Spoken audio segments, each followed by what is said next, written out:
Hello everyone, welcome to part 2 of this section. Okay, refraction of light. अच्छा, हम लोग ने लास्ट टाइम देख लिया था कि रिफ्रैक्शन मतलब बेंडिंग ऑफ लाइट होता है, इजंट इट? रिफ्रैक्शन मतलब क्या होता है? बेंडिंग ऑफ लाइट होता है। और हम लोग ने कुछ रूल्स भी देखे थे, राइट? ओके, फिर हमने देखा था कि ऑप्टिकली रेयर डेंसर और फिजिक्स का रेयर डेंस दोनों में फ़र्क होता है, इजंट इट?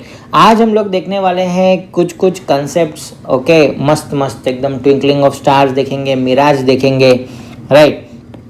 सो पहले देख लेते हैं हम लोग कि मिराज क्या होता है। अब मिराज, हम लोग ने बहुत सारी ऐसी स्टोरीज तो सुनी होगी दैट मैं ऐसे रेगिस्तान में जा रहा हूँ और अचानक से मेरे को दिख जाता है पानी, उई हबीबी पानी, राइट? ठीक है, मैं खुश हो जाता हूँ, नाचने लगता हूँ मैं। बट मैं वहाँ तक जाता हूँ तो मुझे पता चलता है ओ पोपट हो गया, पानी नहीं है वो, राइट? ठीक है, पानी नहीं है वो, just it's an image of the sky about. Okay, अपने ही आसमान का इमेज मुझे यहाँ पे दिखाई दे रहा है। And what is the colour of the sky? Blue. So मुझे आगे ब्लू कलर का दिखाई दे रहा है, बट वो पानी नहीं है। समझ गए हो? ठीक है, तो इसको हम लोग क्या बोलते हैं? मृगजड़। सुना है तुमने मराठी में, तुमको एक लेसन था शायद से। ओके, मृगजड़ मतलब मिराज, आँखों का धोखा। ठीक है, समझ गए? नज़रों का धोखा। तो ऐसे बोलते हैं जैसा दिसतं तसं नसतं, वैसा वाला मिराज। अब ये मिराज वाला चीज़ है, तुमने होली फायर के ऊपर भी देखा है। मतलब होली का दहन जब करते हैं हम लोग, या बॉन फायर करते हैं हम लोग, पार्टी कर रहे, राइट? ठीक है, बीच में लकड़ियाँ जली हैं, तो पता है तुमको ऊपर जहाँ पे वो आग जली है उसके ऊपर का एयर जो है ऐसा वेवी वेवी सा मोशन देता है ना। उसके पीछे अगर कोई आदमी खड़ा है तो ऐसा नागिन डांस जैसा करते हुए नज़र आता है। या हम लोग जब चाय बना रहे हैं ना, हम लोग कुछ तो भी स्टफ़ वी आर बेकिंग और समथिंग लाइक दैट, राइट? तो हम लोग इसको हीट कर रहे हैं। जब हीट कर रहे हैं तो पीछे हम लोग के जो टाइल्स का डिज़ाइन है वो ऐसे हिलते हुए दिखता है ना? दिखता है ना, राइट? ठीक है, सो अगर ऐसा तुमको पता है तो बोलो यस यस। ठीक है, चलो आगे बढ़ते हैं। तो ये सारा क्या है? मिराज है। तुमको एक टेक्स्ट बुक में है ना मस्त मिराज का एक डायग्राम दिया है। तो उसमें क्या है कि सपोज ये एक हॉट रीजन है, ये लैंड है, ज़मीन है जो बहुत गर्म है, मे भी डेजर्ट है ना, हॉट सरफेस है कुछ। ओके, और यहाँ पे अपने पास है suppose tree, a palm tree. I don't know how to draw, but may be ऐसे कुछ हम लोग बना लेते हैं। टेम्पररी कामापुरता मामा बना लेते हैं। ठीक है, तो सपोज डेजर्ट एरिया है और मेरे पास ये क्या है? पाम ट्री है। ठीक है, ओके। सो अब अगर मेरे पास ये पाम ट्री है तो पाम ट्री से light ray will be coming, right? Suppose light ray आ रही है पाम ट्री से, ये सपोज ये वाले पॉइंट से हम लोग लेते हैं टॉप।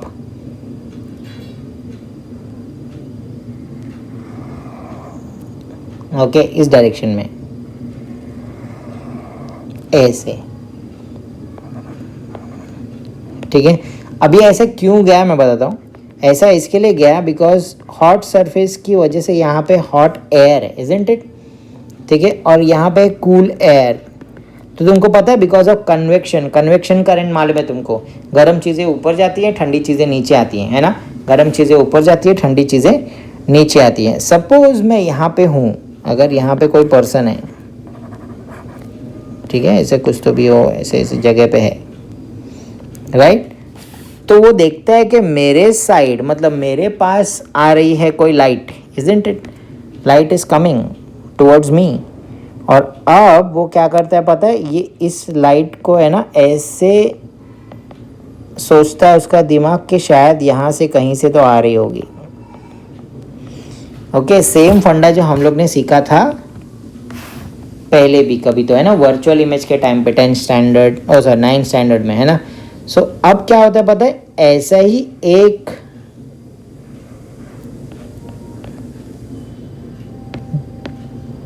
ट्री का इमेज मुझे यहाँ पे दिखाई देता है।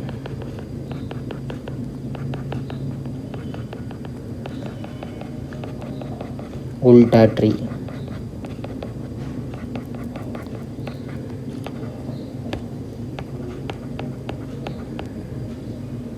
Are you getting?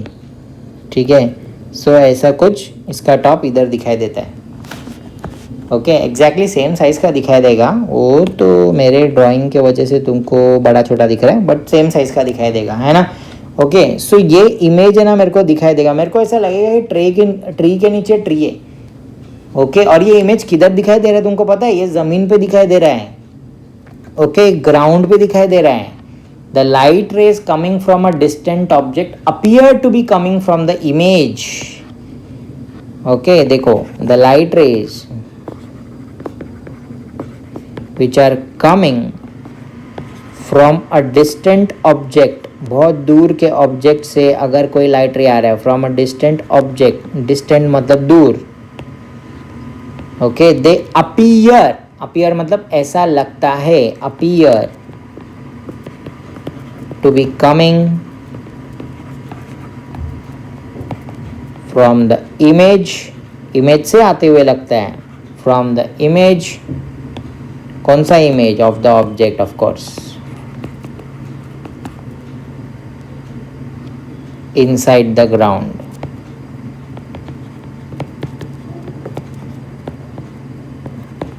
Okay, so इस चीज को हम लोग क्या बोलते हैं? Mirage, right. और बिल्कुल ऐसे ही डिट्टो सेम होने वाला है हमारे साथ जब हम लोग को स्काई का इमेज, सोचो ये ट्री के जगह पे स्काई होता है, यहाँ पे स्काई है, राइट। तो स्काई का इमेज मेरे को यहाँ पे दिखाई देता, तो मेरे को दूर से क्या नज़र आता है? यहाँ पे क्या है? वाटर है ना, दिखाई देता है ना, बट जबकि असली में वाटर वहाँ पे नहीं है। और सेम ऐसी चीज़ें हमारे साथ बहुत बार होती हैं, ठीक है। तो पहले हम लोग देखते हैं apparent position and real position of the star, ठीक है। एक हम लोग देखते हैं apparent position and real position of the star क्या होता है। सपोज हम लोग, चलो यहाँ पे है और हम लोग ऊपर देख रहे हैं तारे ज़मीन पर, ठीक है। और ये है हमारा एटमॉस्फेयर।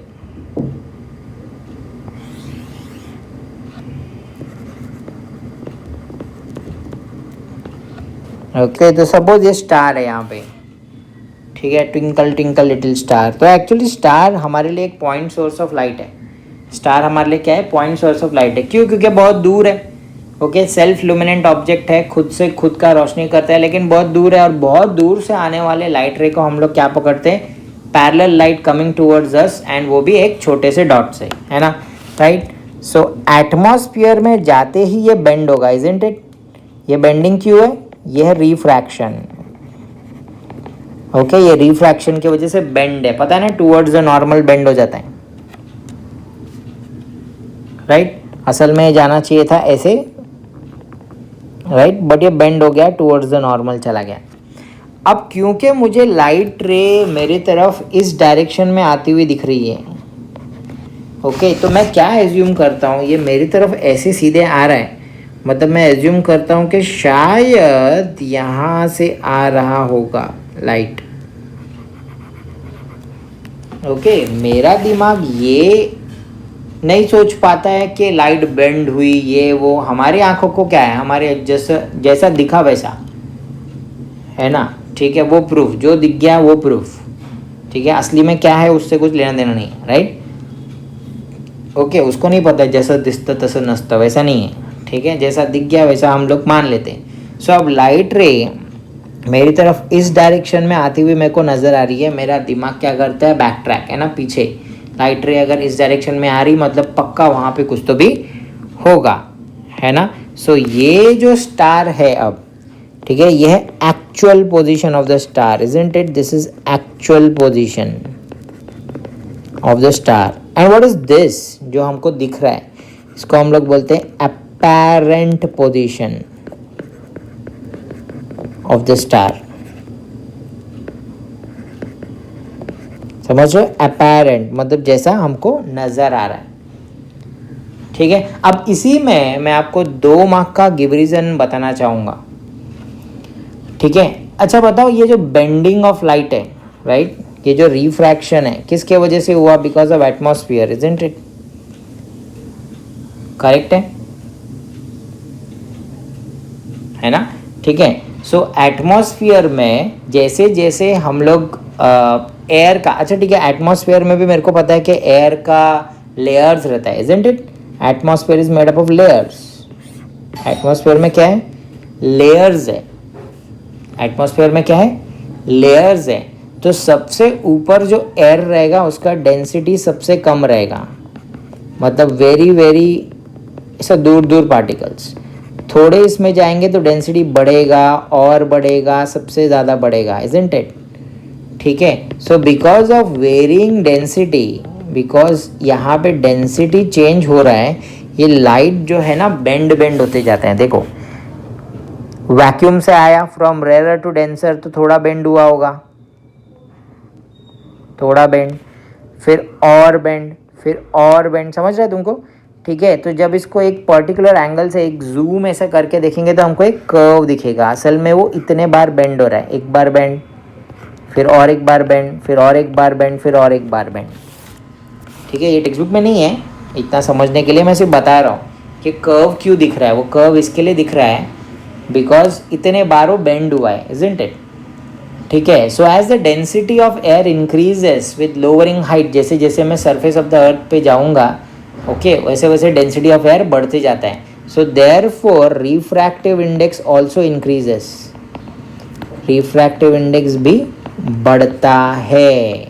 तो सबसे ज़्यादा रिफ्रैक्टिव इंडेक्स रहेगा सबसे लोअर में और सबसे कम रहेगा सबसे ऊपर, राइट? ठीक है। सो दैट्स वाई ये जो लाइट रे है coming from the vacuum, it appears to be bend, it bends. Okay, अब ये बेंडिंग के लाइन पे अगर मैं देखूंगा तो मुझे दिखेगा अपैरेंट पोजीशन। सन का भी बिल्कुल ऐसे ही होता है, राइट? ठीक है, उसका रियल पोजीशन अलग होता है और अपैरेंट पोजीशन अलग होता है। तो जहाँ पे मेरे को अभी सन दिख रहा है या स्टार दिख रहा है, असल में उसके थोड़ा नीचे है। ओके, अच्छा आप सोचो कि अगर ये रिफ्रैक्टिव इंडेक्स चेंज होते जाए, okay, if this refractive index goes on changing, अच्छा ठीक है, बताओ दैट, ये तो मुझे समझ गया कि अपैरेंट पोजीशन क्यों होता है, राइट? ठीक है, बिकॉज मेरी आँखों तक लाइट जो है वो बेंड होके आती है, तो मुझे उसी ट्रैक पे या उसी लाइन पे वो चीज़ें दिखाई देती हैं, राइट? अब अगर मैं तुम लोग को पूछूं कि ये रिफ्रैक्टिव इंडेक्स जो है एटमॉस्फेयर का, ये क्या सेम रहता है हमेशा? Is it same throughout the day, throughout the night? No, can't be, right? Why? Because atmosphere contains air, isn't it? Okay, and air is in motion, right? और जैसे जैसे हमारा टेम्परेचर कम ज़्यादा होगा, जो कि पूरे दिन भर में कितने बार हो जाता है, राइट, वैसे उसका एयर का डेंसिटी भी चेंज होगा। एयर का डेंसिटी चेंज होगा तो उसका रिफ्रैक्टिव इंडेक्स चेंज होगा। ठीक है, let us write this.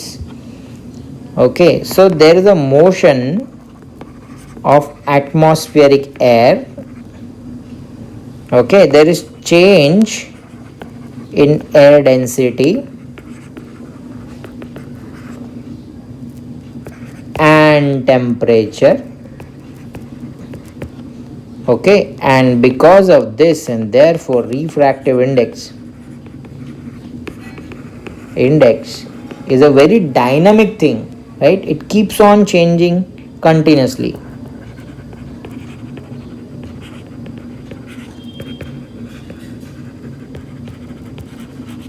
okay, और मैं बोल सकता हूँ it's dynamic. Okay, her bar change होता है तो उसको क्या बोलते हैं? डायनामिक है। ठीक है, तो सोचो कि अगर ये ऐसा हो रहा है, अगर ये ऐसा हो रहा है तो थिंक ऑफ दिस। हाँ, ये देखो, ये देखो, यहाँ पे ऐसा हो सकता है कि ये जो स्टार लाइट मेरे तरफ आ रहा है कभी ऐसे आ जाए,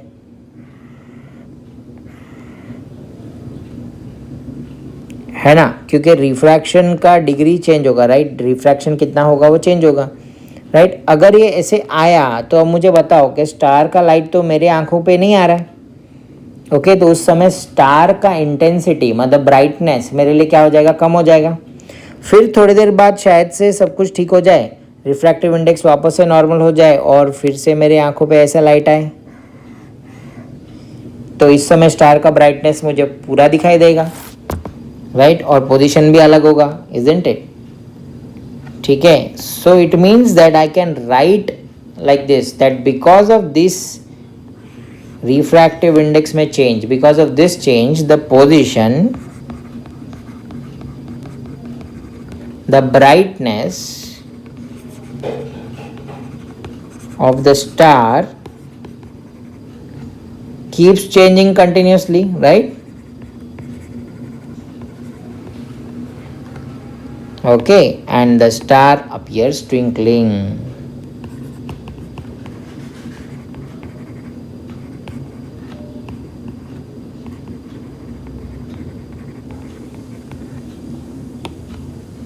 ओके, एक बार फिर से देखते हैं. ठीक है.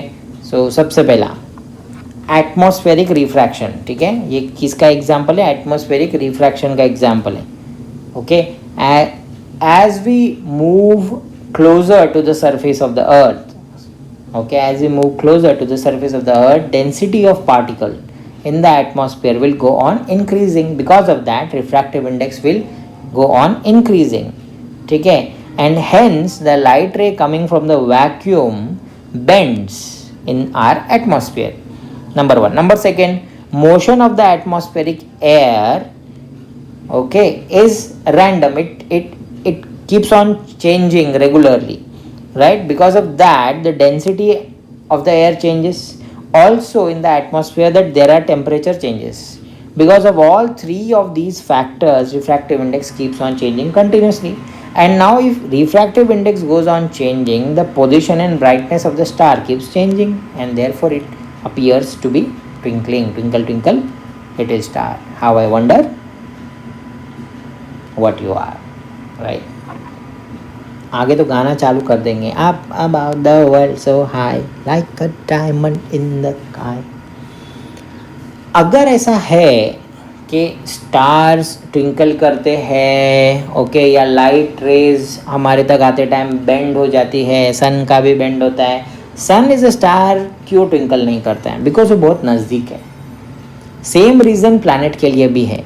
ओके, ठीक है. सो पहले तो याद रखो ये 2 मार्क्स का गिव रीज़न है, ये आपको अच्छे से प्रिपेयर करना है.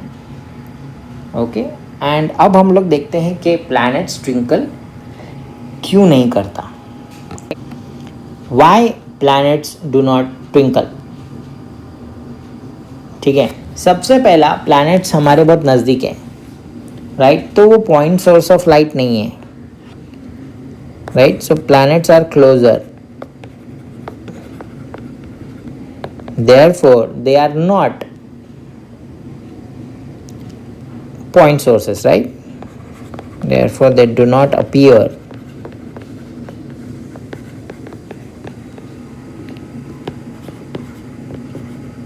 ओके, ये पॉइंट सोर्स ऑफ लाइट नहीं है. ठीक है, बहुत सारा लाइट रेज आता है इसमें से, है ना, but they are a collection of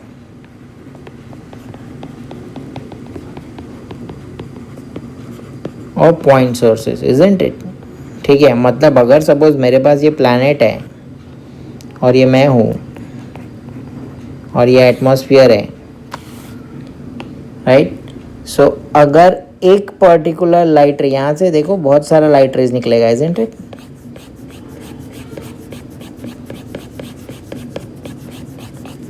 okay, and ये बेंड भी होगा, बेंड होगा मेरी तरफ आएगा.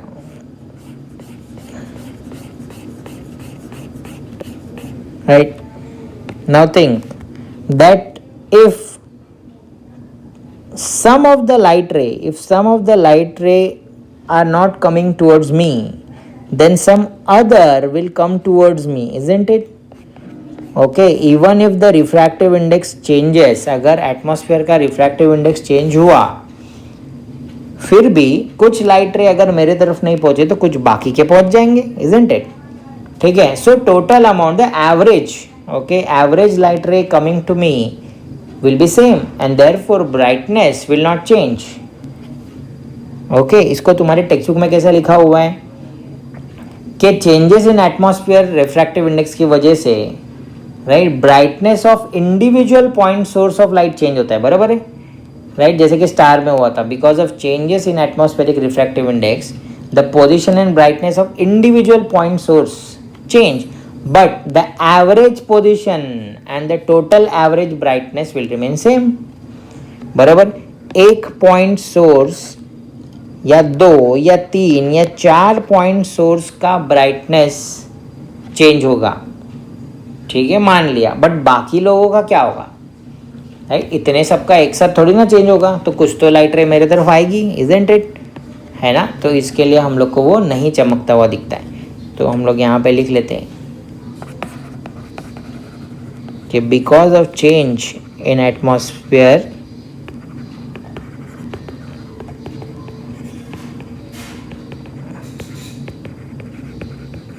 because of change in atmospheric refractive index,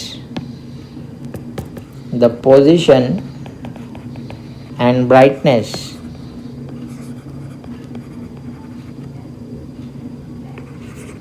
of individual point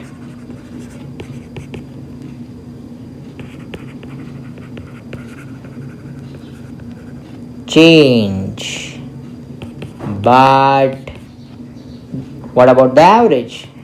The average position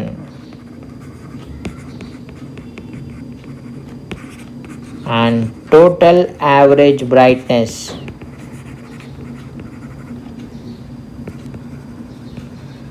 remains unchanged, isn't it? And therefore planets do not twinkle.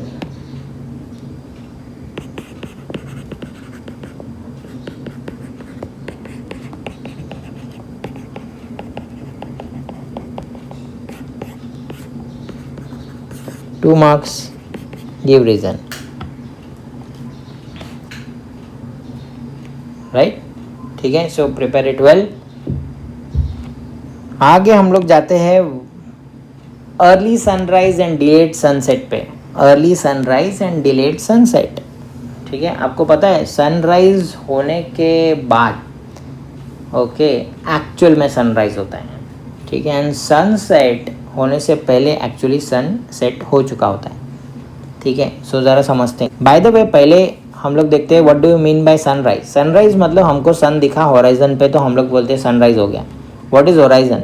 Horizon is क्षितिज, है ना, जहाँ पे sky and land appears to meet, isn't it? Sky and land जहाँ पे मिल रहा है उसको हम लोग क्या बोलते हैं? हॉराइजन। हॉराइजन पे हमको सन दिखा तो हम लोग क्या बोलेंगे? सनराइज हो गया। हॉराइजन से नीचे सन चला गया, हम लोग क्या बोलेंगे? सनसेट हो गया, इजंट इट? राइट, ठीक है। सो अब देखो यहाँ पे क्या आता है। Suppose this is earth, okay, with the blue atmosphere, और भी एटमॉस्फेयर का लेयर्स होगा,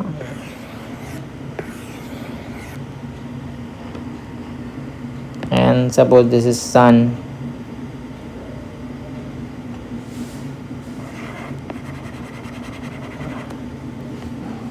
okay, so think that if a ray is coming from the sun, so यहाँ पे बेंड होगी,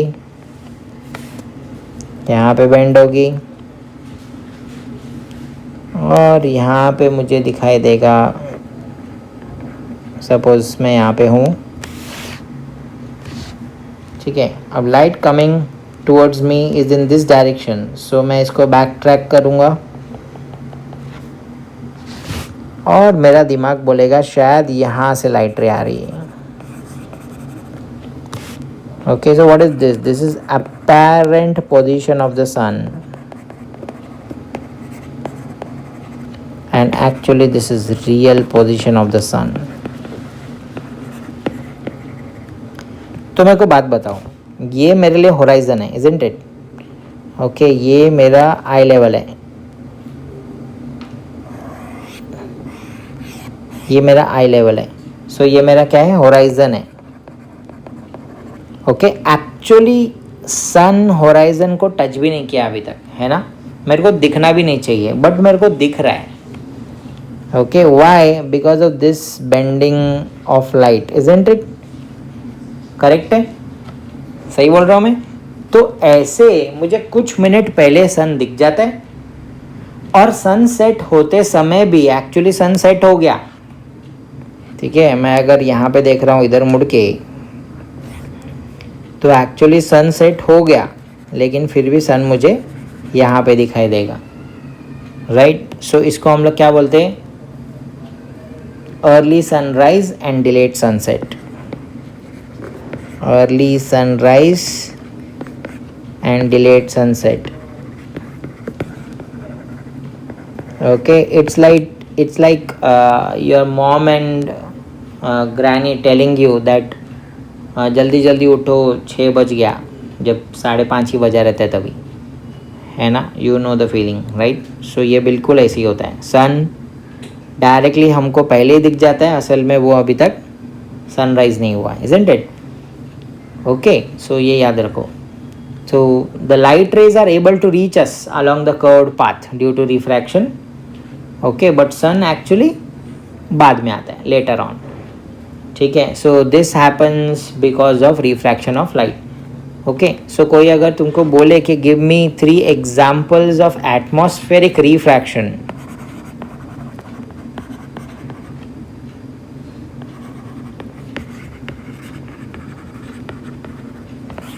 ओके, सो क्या क्या आएगा एग्जाम्पल्स में। 1 is twinkling,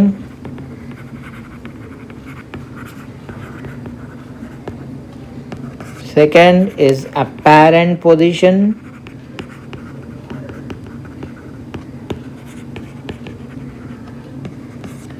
of stars और planet और whatever जो भी हमको दिखता है वो वहाँ पे नहीं रहता जहाँ पे है, ठीक है। मिराज बोल सकते हैं, एंड ये early sunrise and delayed sunset, ठीक है। सारा एटमॉस्फेरिक रिफ्रैक्शन है,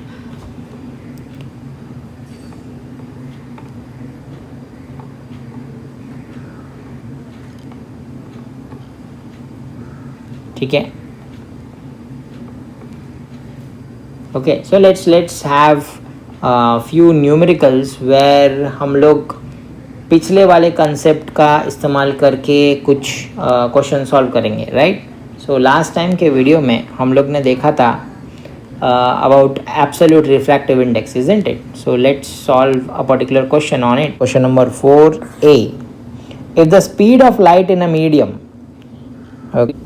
speed of light in a medium, let's take it as Vm, speed of light in a medium दिया है 1.5 into 10 raised to 8 meter per second, right।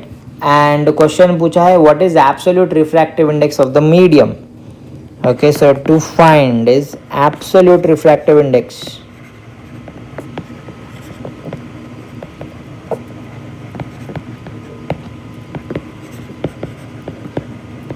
of the medium, ठीक है। Absolute refractive index of the medium मतलब हम लोग n लिखेंगे, okay. Actually what does it mean, it means that medium number 1 is vacuum, correct है ना, ऐसे ही बोलेंगे ना इसको। और मीडियम ये जो है वो तो है ही, ठीक है, मीडियम। सो बट यहाँ पे वैक्यूम है। अगर यहाँ पे वैक्यूम है so we also require velocity of light in vacuum, है ना। So speed of light in vacuum,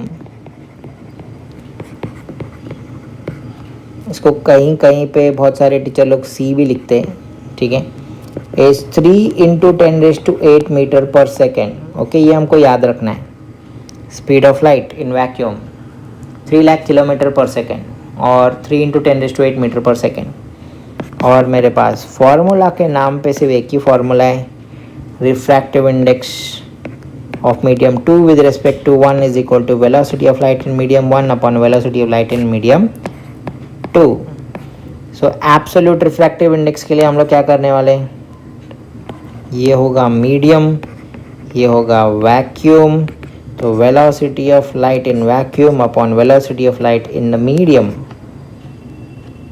right. So velocity of light in vacuum is 3 into 10 raised to 8 meter per second. Velocity of light in medium is 1.5 into 10 raised to 8 meter per second. Is gone. 1.5 into 2 is 3. Right. So final answer, that absolute refractive index of the medium is 2. Right, ठीक है। Very important, no units. Why? Because absolute refractive index is a ratio. ठीक है, क्योंकि ratio है तो इसको कोई unit नहीं है. अगर तुमने यूनिट लिखा तो तुम्हारा मार्क्स काट देगा. Isn't it? क्वेश्चन नंबर 4 का बी आप प्रैक्टिस करो. ठीक है, और ये हम लोग देखेंगे अगली बार. ओके, अगली बार हम लोग क्या इंटरेस्टिंग चीज़ देखेंगे वो भी मैं बता देता हूँ. अगली बार हम लोग देखेंगे कि रेनबो कैसे बनता है. राइट, सो अगली बार हम लोग देखने वाले हैं रेनबो कैसे बनता है. तो यहाँ तक आप प्रैक्टिस करो. मस्त है एकदम. Take care of yourself and your parents. Bye bye.